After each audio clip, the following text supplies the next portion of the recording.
ನಮಸ್ಕಾರ ಫ್ರೆಂಡ್ಸ್. ಒಂದು ದೇಶ ಸೂಪರ್ ಪವರ್ ಅಂತ ಕರೆಸಿಕೊಳ್ಳಬೇಕಾದರೆ ಅದರ ಸರ್ಕಾರ ಮತ್ತು ಸೇನೆಯಿಂದ ಮಾತ್ರ ಸಾಧ್ಯವಿಲ್ಲ. ಅದರ ಬದಲಾಗಿ ಅದರ ಹಾರ್ಟ್ ಆದ ಬ್ಯಾಂಕಿಂಗ್ ಸಿಸ್ಟಮ್ ಸ್ಟ್ರಾಂಗ್ ಆಗಿರಬೇಕು. ಒಂದು ವೇಳೆ ಈ ಬ್ಯಾಂಕಿಂಗ್ ಸಿಸ್ಟಮ್ ಕೊಲ್ಯಾಪ್ಸ್ ಆದರೆ ಒಂದು ದೇಶದ ಎಕಾನಮಿಯ ಪಲ್ಸ್ ರೇಟ್ ಡೌನ್ ಆಗುತ್ತದೆ, ಅನ್ಎಂಪ್ಲಾಯ್ಮೆಂಟ್ ರೇಟ್ ಜಾಸ್ತಿ ಆಗುತ್ತದೆ, ಅಭಿವೃದ್ಧಿಗಳು ನಿಲ್ಲುತ್ತವೆ. ಈ ಘಟನೆಗೆ ಕಾರಣವಾದ ಈ ಕುಸಿತಕ್ಕೆ ಕಾರಣವಾದ ಒಂದು ಮೆಕ್ಯಾನಿಸಮ್ 2004ರಿಂದ 2016ರವರೆಗೆ ಭಾರತೀಯ ಬ್ಯಾಂಕಿಂಗ್ ಸಿಸ್ಟಮ್ ನಲ್ಲಿ ನಡೆಯಿತು. ಅಷ್ಟಕ್ಕೂ ಈ ಕುಸಿತಕ್ಕೆ ಕಾರಣವೇನು, ಹೊಣೆಗಾರ ಯಾರು, ಇದಕ್ಕೆ ರಾಜಕೀಯ ಕಾರಣವಿದೆ ಅನ್ನೋ ಒಂದು ಕ್ವಶನ್ ನಮಗೆ ರೈಸ್ ಆಗುತ್ತೆ. ಈ ಕುಸಿತಕ್ಕೆ ಕಾರಣ ತಿಳಿದುಕೊಳ್ಳೋಕ್ಕಿಂತ ಮೊದಲು ಬ್ಯಾಂಕಿಂಗ್ ಸಿಸ್ಟಮ್ ಅಂದ್ರೆ ಏನಂತ ತಿಳ್ಕೊಳ್ಳೋಣ. ಬ್ಯಾಂಕಿಂಗ್ ಸಿಸ್ಟಮ್ ಒಂದು ದೇಶದ ಎಕಾನಮಿಯಲ್ಲಿ ಹೇಗೆ ಒಂದು ಪ್ರಮುಖವಾದ ರೋಲ್ ಪ್ಲೇ ಮಾಡುತ್ತೆ, ಹೇಗೆ ಒಂದು ಎಕಾನಮಿಗೆ ಬೂಸ್ಟ್ ಅನ್ನು ಕೊಡುತ್ತೆ ಎಂದು ನಾವು ಅಧ್ಯಯನ ಮಾಡಿ ನೋಡೋಣ ಬನ್ನಿ. ಅದಕ್ಕಿಂತ ಮುಂಚೆ ಭಾರತದಲ್ಲಿ ಬ್ಯಾಂಕಿಂಗ್ ಉಗಮವನ್ನು ತಿಳಿಯೋಣ ಬನ್ನಿ. ಇದರ ಬಗ್ಗೆ ತಿಳಿಯಬೇಕಾದರೆ ನಾವು ಅನೇಕ ಶತಮಾನಗಳ ಹಿಂದಕ್ಕೆ ಹೋಗಬೇಕು. ಮತ್ತೆ ತಡ, ಲೆಟ್ಸ್ ಗೋ ಬ್ಯಾಕ್.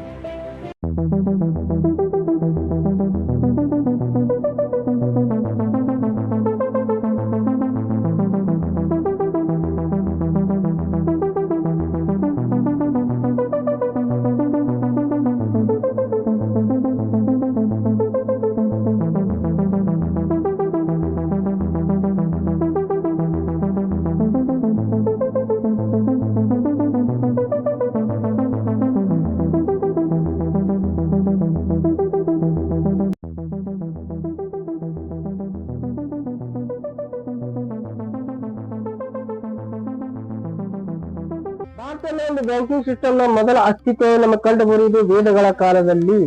ಅಲ್ಲಿ ಸಾಲ ಮತ್ತು ಬಡ್ಡಿ ಪರಿಕಲ್ಪನೆ ಕಂಡು ಬರುತ್ತದೆ. ಅಲ್ಲಿ ಋಣ ಅಂದರೆ ಸಾಲ, ಕುಸಿದಿನ ಅಂದ್ರೆ ಸಾಲ ಕೊಡುವನು ಎಂದರ್ಥ. ಇಲ್ಲಿ ಹಣದ ಬದಲಾಗಿ ವಿನಿಮಯ ಮಾಧ್ಯಮವಾಗಿ ಹಸುಗಳು ಮತ್ತು ದವಸ ಧಾನ್ಯಗಳನ್ನು ಬಳಸಲಾಗುತ್ತಿತ್ತು. ಮುಂದೆ ಮೌರ್ಯರ ಕಾಲದಲ್ಲಿ ಕೂಡ ಬ್ಯಾಂಕಿಂಗ್ ವ್ಯವಸ್ಥೆ ಮುಂದುವರಿಯುತ್ತಾ ಬಂದಿತು. ಈ ಕಾಲದಲ್ಲಿ ಮೌರ್ಯರ ಆಸ್ಥಾನದಲ್ಲಿ ಮಂತ್ರಿಯಾಗಿದ್ದಂತ ಚಾಣಕ್ಯ ತನ್ನ ಅರ್ಥಶಾಸ್ತ್ರ ಗ್ರಂಥದಲ್ಲಿ ಹಣಕಾಸಿನ ಸಾಲ ಮತ್ತು ನೀಡುವ, ನಿರ್ವಹಣೆ ಮಾಡುವ ಮತ್ತು ದಾಖಲಾತಿ ನಿರ್ವಹಣೆ ಕೂಡ ಕಂಡು ಬರುತ್ತದೆ. ಅಷ್ಟೇ ಅಲ್ಲದೆ ಈ ಕಾಲದಲ್ಲಿ ಬ್ಯಾಂಕರ್ಗಳು ಇರುವುದಿಲ್ಲ, ಖಾಸಗಿ ಬ್ಯಾಂಕ್ಗಳು ಇರುವುದಿಲ್ಲ. ವ್ಯಾಪಾರಿಗಳು, ಶ್ರೇಣಿಗಳು ಬ್ಯಾಂಕರ್ ಆಗಿ ಕೆಲಸವನ್ನು ಮಾಡುತ್ತಿದ್ದರು. ಮುಂದೆ ಗುಪ್ತರ ಕಾಲದಲ್ಲಿ ಒಳನಾಡು ಮತ್ತು ವಿದೇಶಿ ವ್ಯಾಪಾರ ದೊಡ್ಡ ಪ್ರಮಾಣದಲ್ಲಿ ನಡೆಯುತ್ತಿತ್ತು. ಇಲ್ಲಿ ಹುಂಡಿ ಎಂಬ ಒಂದು ಪದ್ಧತಿ ಜಾರಿಯಲ್ಲಿತ್ತು. ಈ ಹುಂಡಿ ಅಂದರೆ ಇದು ಇವತ್ತಿನ ಚೆಕ್ ಅಥವಾ ಪ್ರಾಮಿಸರ್ ನೋಟ್ ನಿಂತ ಕೆಲಸ ಮಾಡುತ್ತಿತ್ತು.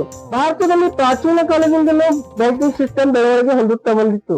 ಅಷ್ಟೇ ಅಲ್ಲದೆ ಮುಂದುವರೆದು ಮಧ್ಯಯುಗದಲ್ಲಿ ಕೂಡ ಇದರ ಅಸ್ತಿತ್ವ ನಮಗೆ ಕಂಡು ಬರುತ್ತದೆ. ವ್ಯವಸ್ಥಿತವಾದ ಒಂದು ಅಸ್ತಿತ್ವ ಕಂಡು ಬಂದಿತ್ತು. ದಿಲ್ಲಿ ಸುಲ್ತಾನರು ಮೊಘಲರ ಕಾಲದಲ್ಲಿ, ಗುಪ್ತರ ಕಾಲದಲ್ಲಿ ಮೂಲತಃ ಪ್ರಸಿದ್ಧಿಯಾಗಿರುವಂತಹ ಹುಂಡಿ ಪದ್ಧತಿ ಇಲ್ಲಿ ತುಂಬಾ ಪ್ರಸಿದ್ಧಿ ಪಡೆದಿತ್ತು. ಇಲ್ಲಿ ಮಾರ್ವಾರಿಗಳು, ಚೆಟ್ಟಿಗಳು, ಮುಲ್ತಾನಿಗಳು, ವ್ಯಾಪಾರಿ ಕುಟುಂಬಗಳು ಸಾಲವನ್ನು ನೀಡುತ್ತಿದ್ದರು. ಅಷ್ಟೇ ಅಲ್ಲದೆ ಇಲ್ಲಿ ಹಣದ ವರ್ಗಾವಣೆ ಮತ್ತು ಸಾಲದ ದಾಖಲಾತಿ ನಿರ್ವಹಣೆಗಾಗಿ ಬಳಸಲಾಗುತ್ತಿತ್ತು. ಇದೇ ಕಾಲದಲ್ಲಿ ದೇವಾಲಯಗಳು ಮತ್ತು ಜಮೀನ್ದಾರರು ಕೂಡ ಸಾಲವನ್ನು ನೀಡುತ್ತಿದ್ದರು.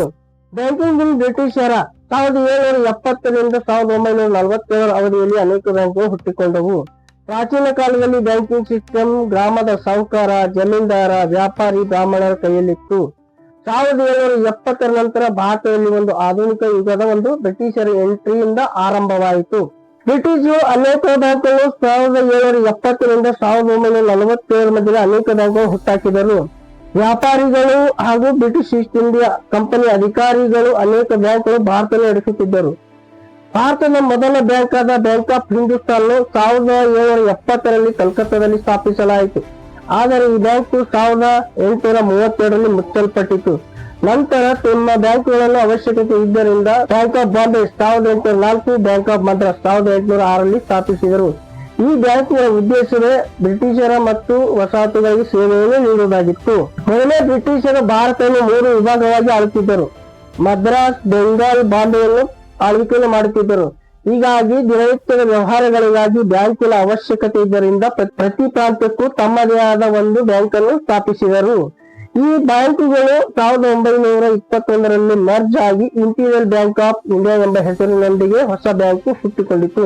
ಇವತ್ತಿನ ಸ್ಟೇಟ್ ಬ್ಯಾಂಕ್ ಆಫ್ ಇಂಡಿಯಾದ ಪೂರ್ವಜ ಬ್ಯಾಂಕ್ ಆಗಿತ್ತು. 1881ರಿಂದ 1947 ಅವಧಿಯಲ್ಲಿ ಭಾರತೀಯರು ಅನೇಕ ಬ್ಯಾಂಕುಗಳು ಹುಟ್ಟಾಕಿದ್ದರು. ಮೊದಲೇ ಬ್ರಿಟಿಷರಿಂದ ಉದ್ಯಮಿಗಳು ತಾರತಮ್ಯಕ್ಕೆ ಒಳಗಾಗಿದ್ದರಿಂದ ಈ ಉದ್ಯಮಿಗಳು ತಮ್ಮದೇ ಆದ ಬ್ಯಾಂಕನ್ನು ಹುಟ್ಟಾಕಲು ಯೋಚಿಸಿದರು. ಉದಾಹರಣೆಯಾಗಿ ದಯಾಲ್ ಸಿಂಗ್ ಮತ್ತು ಹರಿಕಿಶನ್ ಲಾಲ್ 1894ರಲ್ಲಿ ಪಂಜಾಬ್ ನ್ಯಾಷನಲ್ ಬ್ಯಾಂಕ್, ಸುಬ್ಬಾರಾವ್ ಪಾಯ್ 1907ರಲ್ಲಿ ಕೆನರಾ ಬ್ಯಾಂಕ್, ಸಯ್ಯಾಜಿರಾವ್ ಗಾಯಕ್ವಾಡ್ 1908ರಲ್ಲಿ ಬ್ಯಾಂಕ್ ಆಫ್ ಬರೋಡಾ ಹಾಗೂ ಇಂಡಿಯನ್ ಬ್ಯಾಂಕ್ ಅಣ್ಣಾಮಲೈ ಚೆಟ್ಟಿಯ 1907ರಲ್ಲಿ ಸ್ಥಾಪಿಸಿದವು. ಈ ಬ್ಯಾಂಕುಗಳು ಭಾರತೀಯರ ಸೇವೆಗೆ ಮತ್ತು ಸ್ವದೇಶಿ ಚಳವಳಿಗೆ ಸಹಕಾರಿಯಾಗಿದ್ದವು. ಈ ಕಾಲದಲ್ಲಿಯೇ ಭಾರತೀಯರ ಬ್ಯಾಂಕಿಂಗ್ ಸಿಸ್ಟಮ್ ನ ಒಂದು ಫೌಂಡೇಶನ್ ಪ್ರಾರಂಭವಾಗಿದ್ದು ಕಂಡುಬರುತ್ತದೆ. ಭಾರತದಲ್ಲಿ ಭಾರತೀಯರಿಂದ ಅನೇಕ ಬ್ಯಾಂಕ್ಗಳನ್ನು ಹುಟ್ಟಾಕಿದರು, ಆದರೆ ಅವುಗಳನ್ನು ನಿಯಂತ್ರಣ ಮಾಡಲು ಅಲ್ಲಿ ಒಂದು ಸೆಂಟ್ರಲ್ ಬ್ಯಾಂಕಿನ ಅವಶ್ಯಕತೆ ಇತ್ತು.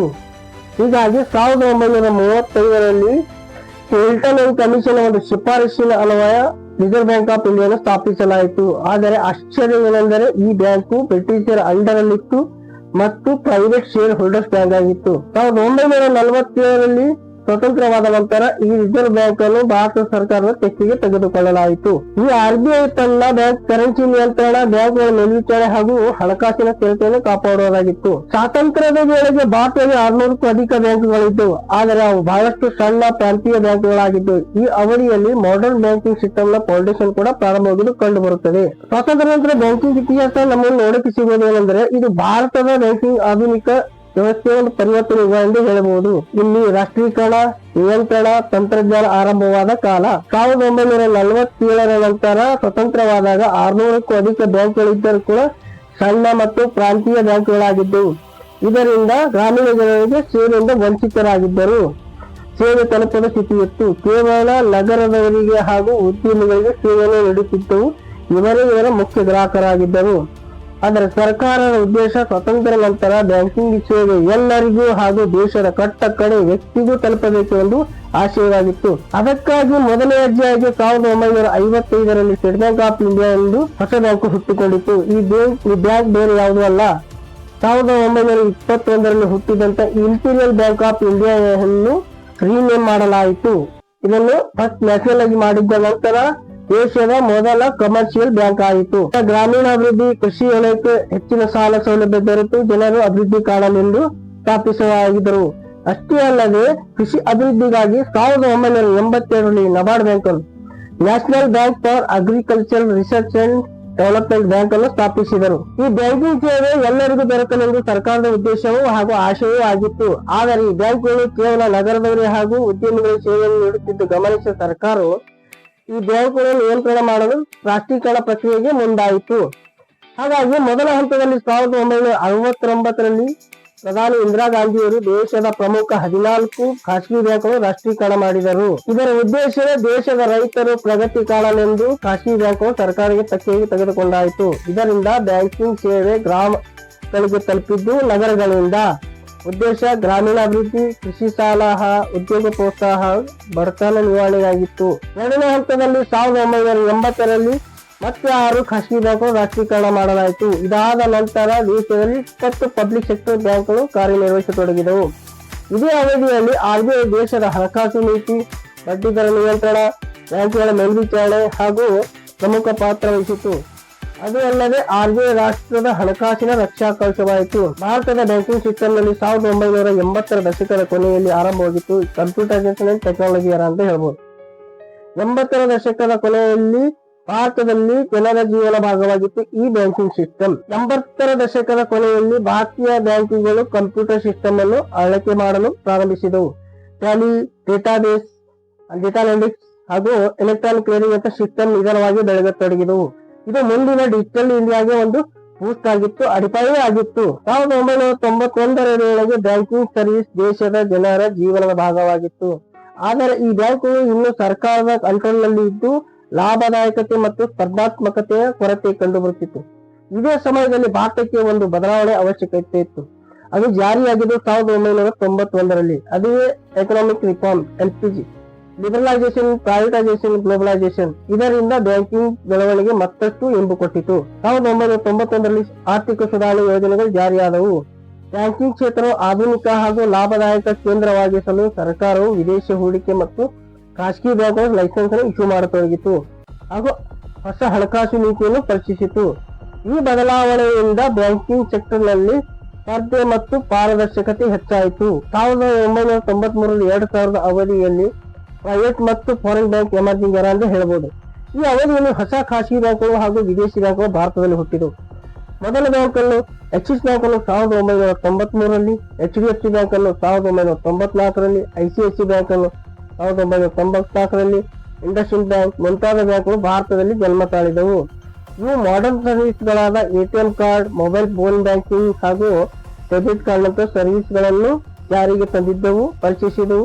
ಬ್ರಿಟಿಷ್ ಮತ್ತು ಅಮೆರಿಕನ್ ಮಾದರಿಯಂತೆ ಗ್ರಾಹಕ ಸೇವೆಯನ್ನು ನೀಡುವಲ್ಲಿ ಮಾದರಿಯಾಗಿದ್ದು, ಇದೊಂದು ಗ್ರಾಹಕ ಸೇವೆ ಮಾದರಿ ಭಾರತದಲ್ಲಿ ಬೆಳೆಯಲು ಒಂದು ಹೆಜ್ಜೆಯಾಗಿತ್ತು. 2000ರಿಂದ 2010ರವರೆಗೆ ಡಿಜಿಟಲ್ ಬ್ಯಾಂಕಿಂಗ್ ಎರ ಕೂಡ ಕಂಡುಬರುತ್ತದೆ. 2000ರ ದಶಕದ ಆರಂಭದಲ್ಲಿ ಬ್ಯಾಂಕ್ಗಳು ಕಂಪ್ಯೂಟರ್ ಬಳಕೆ ಆಧಾರಿತ ವ್ಯವಸ್ಥೆಗೆ ತೊಡಗಿಕೊಂಡವು. ಹೀಗಾಗಿ internet banking, mobile banking, debit card, credit card, ATM network ಮುಂತಾದ ಸೇವೆಗಳ ಜೀವನದ ಭಾಗವಾಗಿದ್ದವು. ಈ ಬ್ಯಾಂಕ್ಗಳ ನಡುವಿನ ವ್ಯವಹಾರ ಕ್ಷಣಗಳೇ ಆಗತೊಡಗಿದವು. ಆಧುನಿಕ ಸೇವೆಗಳಾದ ಲಾಂಚ್ ಮಾಡಿದವು. NFTs 2005, RTGS 2004, credit card, debit card ಅಂತ ಸೇವೆಯನ್ನು ಪರಿಚಯಿಸಿದವು. ಡಿಜಿಟಲ್ ಪೇಮೆಂಟ್ ರೆವಲ್ಯೂಷನ್ ಪ್ರಾರಂಭವಾಗಿದ್ದು 2010ರಿಂದ 2020ರ ಅವಧಿಯಲ್ಲಿ. 2010ರ ನಂತರ UPI, United payment interface, IMPS ಮತ್ತು ಭೀಮ್ ಆ್ಯಪ್ ಬಂದ ನಂತರ ಬ್ಯಾಂಕ್ಗಳು ಹಣ ವರ್ಗಾವಣೆ ಆಗುವುದು ಕ್ಷಣಗಳಲ್ಲಿ ಸಾಧ್ಯವಾಯಿತು. ಡಿಜಿಟಲ್ ಪೇಮೆಂಟ್ ವ್ಯವಸ್ಥೆಯಿಂದ ನಗರ ಮತ್ತು ಗ್ರಾಮಗಳ ಅಂತರವೇ ಕಡಿಮೆ ಮಾಡಿತ್ತು. ಜನರು ನಗದು ಬದಲು ಮೊಬೈಲ್ ಪೇಮೆಂಟ್ ಯೂಸ್ ಮಾಡತೊಡಗಿದರು. ಸರ್ಕಾರದ ಡಿಜಿಟಲ್ ಇಂಡಿಯಾ ಮತ್ತು ಜನಧನ್ ಯೋಜನೆ ಡಿಜಿಟಲ್ ಬ್ಯಾಂಕಿಂಗ್ ಕ್ರಾಂತಿಗೆ ಮತ್ತಷ್ಟು ಬೂಸ್ಟ್ ಕೊಟ್ಟವು. 2020ರಿಂದ 2025ರಲ್ಲಿ AI ಮತ್ತು ಫಿನ್ಟೆಕ್ ಎರ ಕಂಡುಬರುತ್ತದೆ. 2020ರ ನಂತರ ಸಂಪೂರ್ಣವಾಗಿ ಬ್ಯಾಂಕಿಂಗ್ ಸಿಸ್ಟಮ್ ಡಿಜಿಟಲ್ ಆಗಿದೆ. ಆರ್ಟಿಫಿಷಿಯಲ್ ಇಂಟೆಲಿಜೆನ್ಸಿ, AI ಚಾಟ್ಪಾಟ್ ಹಾಗೂ ಫೋನ್ ಬ್ಯಾಂಕಿಂಗ್ ಅಂತ ಸರ್ವಿಸ್ಗಳು ಪ್ರಾರಂಭವಾಗಿದೆ. ಡೇಟಾ ಅನಾಲಿಟಿಕ್ಸ್ ಕೂಡ ಕಂಡುಬರುತ್ತದೆ. ಫಿನ್ಟೆಕ್ ಆಪ್ಗಳು ಬ್ಯಾಂಕಿಂಗ್ ಸಿಸ್ಟಮ್ ಅನ್ನುವಂತ ಹೃದಯವಾಗಿದೆ. UPI 2.0, ಡಿಜಿಟಲ್ ರೂಪಿ ಹಾಗೂ ನಿಯೋ ಬ್ಯಾಂಕ್ ಈ ಯುಗದ ಹೊಸ ಬ್ಯಾಂಕ್ಗಳಾಗಿವೆ. ಜನರು ಬ್ಯಾಂಕ್ಗಳು ಹೋಗದೆ ಮನೆಯಲ್ಲಿ ಕೂತು ತಮ್ಮ ಸೇವೆಯನ್ನು ಪಡೆಯುವಂತಾಗಿದೆ. ಇಲ್ಲಿಯವರೆಗೂ ಬ್ಯಾಂಕಿನ ಉಗಮ, ಬೆಳವಣಿಗೆ, ಇತಿಹಾಸ, ಕಾಲಘಟ್ಟ ಅಧ್ಯಯನ ಮಾಡಿದಾಯಿತು. 2004ರವರೆಗೆ ಭಾರತದ ಎಕನಾಮಿಗೆ ಪೂರಕವಾಗಿದೆ ಈ ಬ್ಯಾಂಕಿಂಗ್ ಸಿಸ್ಟಮ್. 2004ರಿಂದ ಕ್ರಮೇಣ ಈ ಕುಸಿತಕ್ಕೆ ಕಾರಣ ಏನು ಅಂತ ಸ್ವಲ್ಪ ಡಿಗ್ ಮಾಡಿ ನೋಡೋಣ ಬನ್ನಿ. ಮೊದಲ ಕಾರಣವೇ ಬ್ಯಾಡ್ ಲೋನ್. 2004ರಿಂದ 2008ರ ಅವಧಿಯಲ್ಲಿ ಅನೇಕ ಬ್ಯಾಡ್ ಲೋನ್ಗಳು ಕಂಡು ಬರುತ್ತವೆ. 2004ರವರೆಗೆ ಎಕನಾಮಿಗೆ ಪೂರಕವಾಗಿದ್ದ ಈ ಬ್ಯಾಂಕಿಂಗ್ ಸಿಸ್ಟಮ್ 2004ರಿಂದ infrastructure, power, steel, real estate ಅಂತ ಸೆಕ್ಟರ್ಗಳಿಗೆ ದೊಡ್ಡ ಪ್ರಮಾಣದ ಸಾಲವನ್ನು ನೀಡಿದವು. ಯಾವುದೇ ಕ್ರೆಡಿಟ್ ಹಿಸ್ಟ್ರಿ ಚೆಕ್ ಮಾಡದೆ ರಾಜಕೀಯ ಪ್ರೇರಿತ ಸಾಲವನ್ನು ನೀಡಿದ್ದವು. ಆದರೆ ಕಂಪನಿಗಳು ಅಂದುಕೊಂಡ ಪ್ರಮಾಣದಲ್ಲಿ ಲಾಭ ಗಳಿಸದ ಕಾರಣ ಇದು NPA ಪ್ರಮಾಣ ಏರುತ್ತಲೇ ಹೋಯಿತು. 2008ರ ನಂತರ ಗ್ಲೋಬಲ್ ಫೈನಾನ್ಷಿಯಲ್ ಕ್ರೈಸಿಸ್ ಶುರುವಾಗುವುದು ಕಂಡುಬರುತ್ತದೆ. ಇದರಿಂದಾಗಿ ಇಂಡಿಯನ್ ಪ್ರಾಜೆಕ್ಟ್ಗಳು ಸ್ಲೋ ಡೌನ್ ಆದವು. ಇದೇ ಕಾಲಘಟ್ಟದಲ್ಲಿ ಕಂಪನಿಗಳು ಸಾಲವನ್ನು ರೀಪೇ ಮಾಡಲು ಸಾಧ್ಯವಾಗಲಿಲ್ಲ. ಇಷ್ಟಾದರೂ ಕೂಡ ಬ್ಯಾಂಕ್ಗಳನ್ನು ಬ್ಯಾಡ್ ಲೋನ್ ಎಂದು ಕನ್ಸಿಡರ್ ಮಾಡಲೇ ಇಲ್ಲ. ಇಲ್ಲಿವರೆಗೂ NPA ಏರುತ್ತಲೇ ಬಂದಿದ್ದರಿಂದ 2012ರಿಂದ 2016ರಲ್ಲಿ NPA ಅನ್ನು ಎಕ್ಸ್ಪೋರ್ಟ್ ಮಾಡಲಾಯಿತು. ಈ ಅವಧಿಯಲ್ಲಿ RBI ಗವರ್ನರ್ ಆಗಿದ್ದಂತ ರಘುರಾಮ್ ರಾಜನ್ ರವರು ಹೈಡ್ ಮಾಡಿದ್ದ NPA ಮತ್ತು ಅನ್ರಿಕಾಗ್ನೈಸ್ಡ್ ಬ್ಯಾಡ್ ಲೋನ್ಸ್ ಎಂದು ಪಬ್ಲಿಷ್ ಮಾಡಿದರು. ಇದರ ಪ್ರಮಾಣ 2008ರಲ್ಲಿ 2% ಇತ್ತು. 2016ಕ್ಕೆ 16% ತಲುಪಿತ್ತು. ಇದರಲ್ಲಿ ಮೋಸ್ಟ್ ಪಬ್ಲಿಕ್ ಸೆಕ್ಟರ್ ಬ್ಯಾಂಕ್ಗಳಿಗೆ ಲಾಸ್ ಆಗಿದ್ದು NPA ಪ್ರಮಾಣ ಹೆಚ್ಚಾಯಿತು. ಆದರೆ ಇದರಲ್ಲಿ ಒಂದು ಮೇಜರ್ ಪಾಯಿಂಟ್ ನೋಟಿಸ್ ಮಾಡ್ಬೇಕಂದ್ರೆ ಇದರಲ್ಲಿ ಯಾವುದೇ ಒಂದು ಪ್ರೈವೇಟ್ ಸೆಕ್ಟರ್ ಬ್ಯಾಂಕ್ಗಳು ಸಾಲವನ್ನು NPA ಇಲ್ಲ, ಟಾಪ್ ಲಿಸ್ಟ್ ಅಲ್ಲಿ ಇಲ್ಲ, ಕಂಡು ಬರುವುದೇ ಇಲ್ಲ. ಯಾಕೆ ಇರಬಹುದು NPA ನಲ್ಲಿ, ಬಟ್ ಮೇಜರ್ ಬ್ಯಾಂಕ್ ಆಗಿ ಕಂಡು ಬರುವುದಿಲ್ಲ. ಆದರೆ ಇದನ್ನು ಡ್ಯಾಮೇಜ್ ಕಂಟ್ರೋಲ್ ಮಾಡಲು ಸರ್ಕಾರ ಅನೇಕ ಕ್ರಮಗಳನ್ನು ತೆಗೆದುಕೊಳ್ಳಲು ಮುಂದಾಯಿತು. ಆದರೂ ಕೂಡ ಕಂಟ್ರೋಲ್ ಆಗಲಿಲ್ಲ. NPA ಮತ್ತು ಆರ್ಥಿಕ ಒತ್ತಡ ನಿವಾರಣೆ 2020ರ ಅವಧಿಯಲ್ಲಿ ಬ್ಯಾಂಕ್ಗಳು ಎದುರಿಸಿದ ದೊಡ್ಡ ಸಾಲಗಳು NPA, ನಾನ್ ಪರ್ಫಾರ್ಮಿಂಗ್ ಅಸೆಟ್ಸ್. ಕಂಪನಿಗಳು ಸಾಲ ತೀರಿಸದೆ ಆಗದಿದ್ದರಿಂದ ದೊಡ್ಡ ಟ್ರ್ಯಾಪ್ ಅನ್ನು ಕ್ರಿಯೇಟ್ ಆಗತೊಡಗಿತು.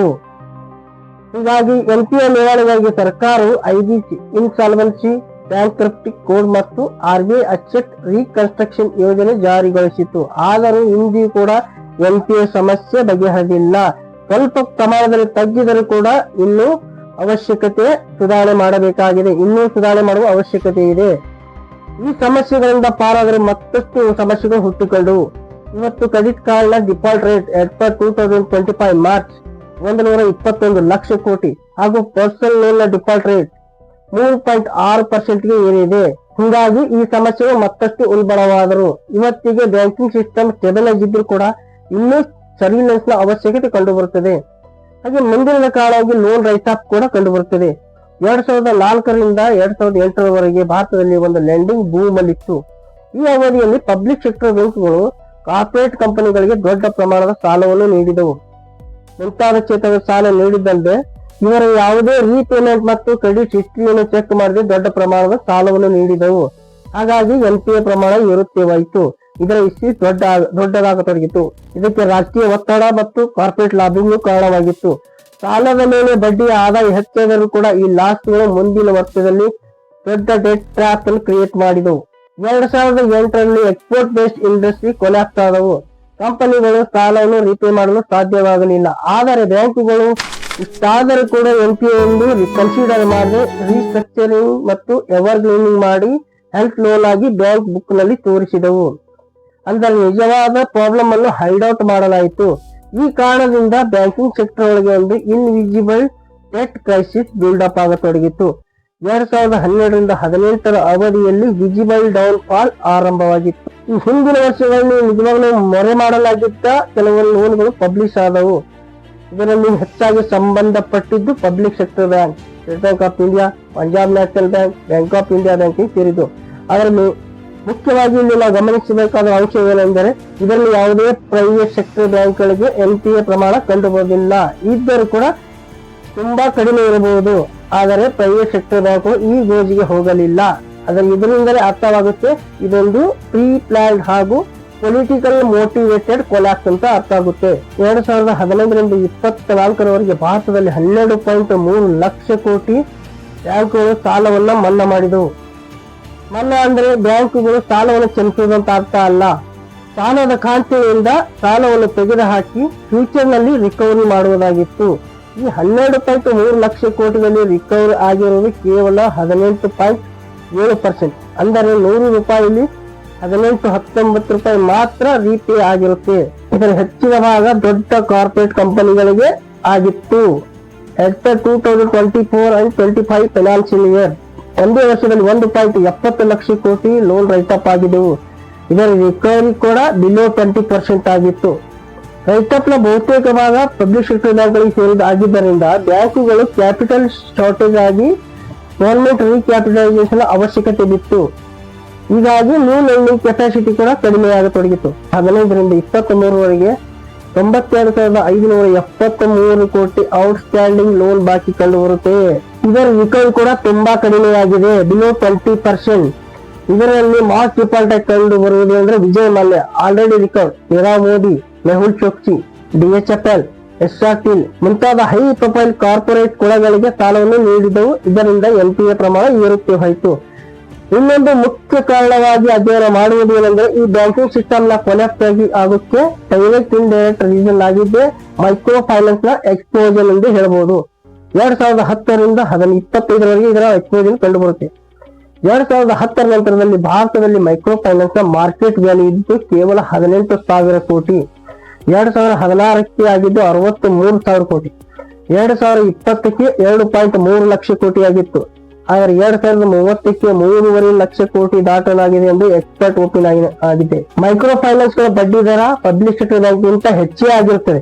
ಯಾಕಂದ್ರೆ ಪಬ್ಲಿಕ್ ಸೆಕ್ಟರ್ ಬ್ಯಾಂಕ್ 10-12% ನಲ್ಲಿ ಕೊಟ್ಟರೆ ಮೈಕ್ರೋ ಫೈನಾನ್ಸ್ ಕೊಡೋದು 15, 18, 20, 30 ಸಮಟೈಮ್ಸ್ 40% ಕೂಡ ಬಡ್ಡಿಯನ್ನು ಹಾಕುತ್ತೆ. ಆದರೆ ಜನರು ಈ ಬ್ಯಾಂಕ್ ಕಡೆ ವಾಲೋಕೆ ಕಾರಣ ಏನೆಂದರೆ ಲೆಸ್ ಪೇಪರ್ ವರ್ಕ್ ಹಾಗೂ ಕಡಿಮೆ ಸಮಯದಲ್ಲಿ ಅಪ್ರೂವಲ್ ಆಗುವ ಸಾಧ್ಯತೆ ಇರುವುದರಿಂದ ಜನರು ಈ ಮೈಕ್ರೋ ಫೈನಾನ್ಸ್ ಕಡೆ ಹೋಗುತ್ತಾರೆ. ಈ ವ್ಯವಸ್ಥೆ ಒಂದು ಬ್ಯಾಂಕಿಂಗ್ ಸಿಸ್ಟಮ್ ದೊಡ್ಡ ಪೆಟ್ಟು ಕೊಟ್ಟಿತು. ಓವರ್ ಬಾರೋಯಿಂಗ್ ಕ್ರೈಸಿಸ್ಗೆ ಒಂದು ಕಾರಣವಾಯಿತು. ಒಬ್ಬ ವ್ಯಕ್ತಿ ಹಲವಾರು ಸಂಸ್ಥೆಗಳಲ್ಲಿ ಒಂದೇ ಸಮಯದಲ್ಲಿ ಸಾಲವನ್ನು ತೆಗೆದುಕೊಂಡುದನು.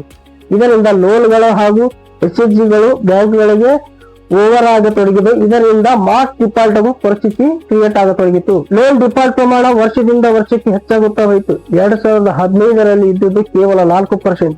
2020ರಲ್ಲಿ ಲಾಕ್ಡೌನ್ ಸಮಯದಲ್ಲಿ 12ಕ್ಕೆ ಏರಿತು. ಆದರೆ 23ರಲ್ಲಿ 8 ಸುತ್ತ ಉಳಿಯಿತು.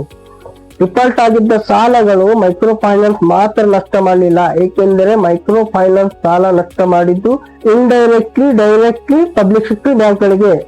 ಎಸ್ಪೆಷಲಿ ಹೇಳಬೇಕಂದ್ರೆ ಪಬ್ಲಿಕ್ ಸೆಕ್ಟರ್ ಬ್ಯಾಂಕ್ಗಳು ಮೈಕ್ರೋ ಫೈನಾನ್ಸ್ ಗಳಿಗೆ ಸಾಲವನ್ನು ಕೊಟ್ಟಿರುತ್ತವೆ. ಈ ವಿಫಲವಾದ ಹೊಡೆತ ಬೀಳುವುದು ಪಬ್ಲಿಕ್ ಸೆಕ್ಟರ್ ಬ್ಯಾಂಕ್ಗಳಿಗೆ. ಉದಾಹರಣೆಗಾಗಿ 2010ರಲ್ಲಿ Andhra Pradesh micro finance crisis ಕಂಡು ಬರುತ್ತದೆ. ಈ ಸಮಯದಲ್ಲಿ ಒಂದೇ ಟೈಮ್ಗೆ 80 ಲಕ್ಷ ಕಸ್ಟಮರ್ ಡಿಫಾಲ್ಟ್ ಆಗುತ್ತಾರೆ. ಇದರಲ್ಲಿ 7,500 ಕೋಟಿ ಲಾಸ್ ಆಗುತ್ತೆ. ಇದರಲ್ಲಿ ಈ ಮೈಕ್ರೋ ಫೈನಾನ್ಸ್ ಗೆ ಸಾಲ ಕೊಟ್ಟಿದ್ದು 4,000 ಕೋಟಿ ಈ ಪಬ್ಲಿಕ್ ಸೆಕ್ಟರ್ ಬ್ಯಾಂಕ್ಗಳು. ಈಗ ಅದರಿಂದ NPA ಪ್ರಮಾಣ ಮತ್ತಿಷ್ಟು ಹೆಚ್ಚಾಗುತ್ತಾ ಇತ್ತು. ಬ್ಯಾಂಕ್ ಬುಕ್ ನಲ್ಲಿ NPA ಲಿಸ್ಟ್ ನಲ್ಲಿ ಎನ್ಲಿಸ್ಟ್ ಆಯಿತು. ಈ ಸಂಕಷ್ಟವನ್ನು ಅರಿತ ಸರ್ಕಾರ ಹಾಗೂ RBI ಈ ಮೈಕ್ರೋ ಫೈನಾನ್ಸ್ ಗಳು ಇವತ್ತು ಈ ಬ್ಯಾಂಕಿಂಗ್ ಡೌನ್ ಫಾಲ್ ಆಗೋಕೆ ಹಾಗೂ NPA ಪ್ರಮಾಣ ಏರೋಕೆ ಈ ಮೈಕ್ರೋ ಫೈನಾನ್ಸ್ ಗಳು ಡೈರೆಕ್ಟ್ ಹಾಗೂ ಇಂಡೈರೆಕ್ಟ್ ಕಾರಣವಾಗಿದ್ದವು. ಆಸ್ ಮೈ ಎಕ್ಸ್ಪೀರಿಯನ್ಸ್ ನಂದು ಕೂಡ ಒಂದು ಎಕ್ಸ್ಪೀರಿಯನ್ಸ್ ಇದರಲ್ಲಿ ಕಂಡು ಬರುತ್ತೆ. ನಾನು ಒಂದು ನ್ಯಾಷನಲೈಸ್ ಬ್ಯಾಂಕಿಗೆ ವಿಸಿಟ್ ಕೊಟ್ಟೆ. ಒಂದು ಪರ್ಸನಲ್ ಲೋನ್ ಗಾಗಿ ಅಪ್ಲೈ ಮಾಡಿದೆ. ಆದರೆ ಆ ಬ್ಯಾಂಕ್ ಅವರು ಅನೇಕ ಕಂಡೀಷನ್ ಗಳು ಹಾಕಿದ್ರು. ಟ್ಯಾಕ್ಸ್ ಪೇಯರ್ ಆಗಿರ್ಬೇಕು, ಹಾಗೂ ಶ್ಯೂರಿಟಿ ಕೊಡ್ಬೇಕು, ವಿಟ್ನೆಸ್ ಕೊಡ್ಬೇಕು, ಗೌರ್ಮೆಂಟ್ ಜಾಬ್ ಹೋಲ್ಡರ್ಸ್ ವಿಟ್ನೆಸ್ ಕೊಡ್ಬೇಕಂತ ಹಲವಾರು ಕಂಡೀಷನ್ ಆಗಿದ್ರೆ. ಬಟ್ ನಂದೊಂದು ಕ್ವಶನ್, ಒಂದು ವೇಳೆ ನಾನ್ ಟ್ಯಾಕ್ಸ್ ಪೇಯರ್ ಆಗಿದ್ರೆ ನಾನು ಯಾಕೆ ಈ ಬ್ಯಾಂಕ್ ಕಡೆ ತಲೆ ಹಾಕಿ ಮಾಡುತ್ತಿದ್ದೆ? ಟ್ಯಾಕ್ಸ್ ಪೇಯರ್ ಆಗಿದ್ದವರಿಗೆ ಅವಶ್ಯಕತೆ ಇರುವುದಿಲ್ಲ. ಹೆಚ್ಚಿನ ಆದಾಯ ಹೊಂದಿದರೆ ಟ್ಯಾಕ್ಸ್ ಅನ್ನು ಪೇ ಮಾಡ್ತಾರೆ. ಬಟ್ ಮಧ್ಯಮ ವರ್ಗದವರು ಕಡಿಮೆ ಆದಾಯ ಹೊಂದಿರ್ತಾರೆ, ಸ್ವಲ್ಪ ಸೇವಿಂಗ್ಸ್ ಮಾಡಿ ಏನಾದ್ರೂ ಒಂದು ಫ್ಯೂಚರ್ ಗಾಗಿ ಮಾಡ್ಕೊಂಡು ಈ ಪ್ಲಾನ್ ಮಾಡಿರ್ತಾರೆ.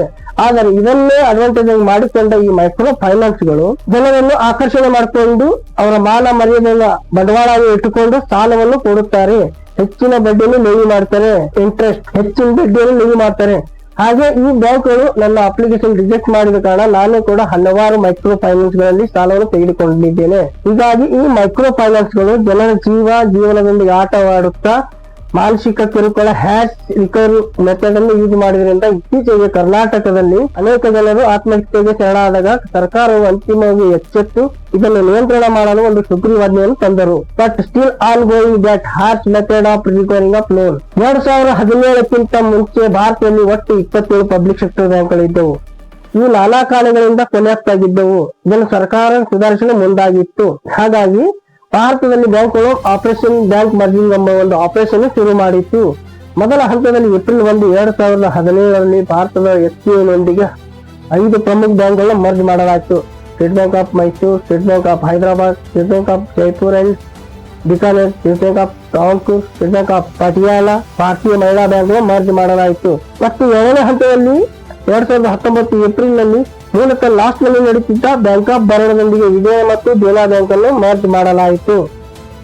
ಹಾಗೆ 3ನೇ ಹಂತದಲ್ಲಿ ಏಪ್ರಿಲ್ 1, 2020ರಲ್ಲಿ ಪಂಜಾಬ್ ನ್ಯಾಷನಲ್ ಬ್ಯಾಂಕ್ ನೊಂದಿಗೆ 10 ಪ್ರಮುಖ ಬ್ಯಾಂಕ್ಗಳನ್ನು ಮರ್ಜ್ ಮಾಡಲಾಯಿತು. Union bank of India, United bank of India, oriental bank of commerce ಮುಂತಾದ ಇಂಡಿಯನ್ ಬ್ಯಾಂಕ್ಗಳನ್ನು ಮರ್ಜ್ ಮಾಡಲಾಯಿತು. ಮುಂದೆ ಕೆನರಾ ಬ್ಯಾಂಕ್ ನೊಂದಿಗೆ ಸಿಂಡಿಕೇಟ್ ಬ್ಯಾಂಕ್ ಮತ್ತು ಕಾರ್ಪೊರೇಟ್ ಬ್ಯಾಂಕ್ ಅನ್ನು ಮರ್ಜ್ ಮಾಡಲಾಯಿತು. ಇಂಡಿಯನ್ ಬ್ಯಾಂಕ್ ನೊಂದಿಗೆ ಅಲಹಾಬಾದ್ ಬ್ಯಾಂಕ್ ಅನ್ನು ಮರ್ಜ್ ಮಾಡಲಾಯಿತು. ಈ ಆಪರೇಷನ್ ಆಫ್ ಮರ್ಜಿಂಗ್ ಬ್ಯಾಂಕ್ ಆದ ನಂತರ ಭಾರತದಲ್ಲಿ 27 ಪಬ್ಲಿಕ್ ಸೆಕ್ಟರ್ ಬ್ಯಾಂಕ್ಗಳು ಇವತ್ತಿಗೆ ಉಳಿದಿದ್ದು ಕೇವಲ 12 ಮಾತ್ರ. ಬಟ್ ರೀಸೆಂಟ್ಲಿ ಗೌರ್ಮೆಂಟ್ ಮತ್ತು RBI ಪ್ರಪೋಸಲ್ ಇದೆ.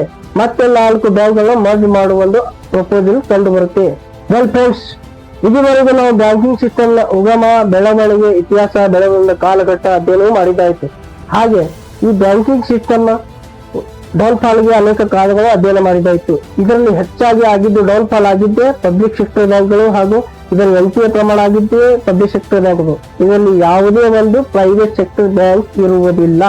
ಪ್ರೈವೇಟ್ ಸೆಕ್ಟರ್ ಬ್ಯಾಂಕ್ NPA ಇದ್ದರೂ ಕೂಡ ತುಂಬಾ ಕಡಿಮೆ ಇದ್ದಿರಬಹುದು.